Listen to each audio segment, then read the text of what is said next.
Alors voilà, ce qu'on va voir maintenant, c'est le nœud que j'ai inventé pour relier une tresse avec un bas de ligne.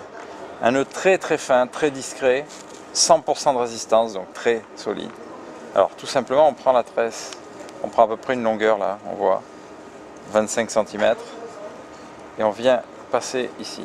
Là on va tenir avec les doigts, et on fait un tour dans ce sens, avec celle-là. Et là on va tourner dans l'autre sens, et chaque fois on l'amène, on compacte. Et on fait 10 fois d'un côté, et 10 fois de l'autre.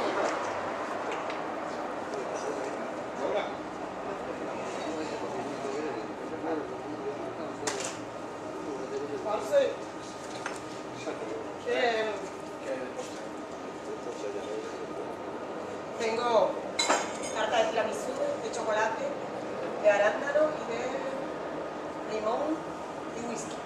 Voilà. Donc quand on est là, on voit que les tresses doivent être bien serrées ensemble. Ça c'est important. Quand on est là, on prend le fil qui est ici, tout court, et on fait un nœud tout simple. Ok. Voilà. Et là, on va d'abord bien serrer les deux très fort. Première étape. Et on serre très fort ici. Et là on glisse maintenant, on prend le grand fil, celui qui vient du moulinet, et le bas de ligne. Et là, très progressivement, voilà, j'ai bien assuré ma tenue pour ne pas faire trop mal aux doigts. Et regardez, on fait ça, voilà. Et là, le nœud, ça y est, il est à 100% de sa résistance déjà. Là, c'est-à-dire que si on fait un test pour faire casser, ça ne va pas casser au nœud, ça va casser quelque part sur la tresse. Donc on est très très solide. Par contre, pour éviter que le nœud se défasse ici, on va faire ici des clés. On va en faire 3. La première, voilà, on prend le fil, on vient là, on passe une fois dedans, et on l'amène à glisser jusqu'ici doucement.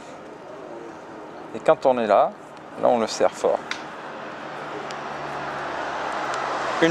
Ça fait une première clé. Maintenant, je vais en faire une deuxième. Alors, la deuxième, même chose, je repasse dedans. Mais au lieu de passer une seule fois, je passe une deuxième fois. Donc c'est facile à rappeler. Première clé, je passe une fois. Deuxième clé, je passe 2 fois. Pareil, j'amène mon fil petit à petit pour bien le mettre en place. Et là, je serre très fort. Et puis on va finir, pour assurer, par une troisième. Alors évidemment, vous avez vu que la première clé, on est passé une fois. La deuxième clé, on est passé 2 fois. On arrive à la troisième, donc on va passer 3 fois. 1, 2, 3. Voilà, on aide les spires à bien se mettre en place.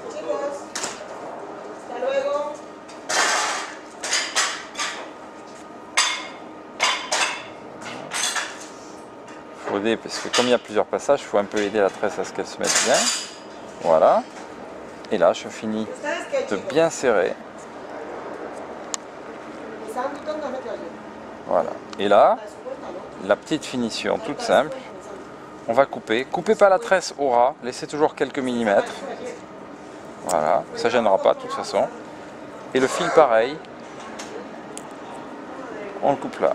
Et là, ça y est, on a le nœud qui est fini. Vous voyez, il est très très discret. Et le principe que j'ai découvert, c'était que si j'avais mes tresses qui se croisaient comme ça, elles serrent le nylon. Et c'est pour ça que ça devient très très très solide. Voilà. Donc on a quelque chose de très discret, ça passe dans les anneaux, ça se lance merveilleusement bien. Et surtout, c'est à 100% de la résistance de la tresse, ça ne glisse jamais. Voilà. C'est donc le nœud qui porte mon nom, le nœud Sébile.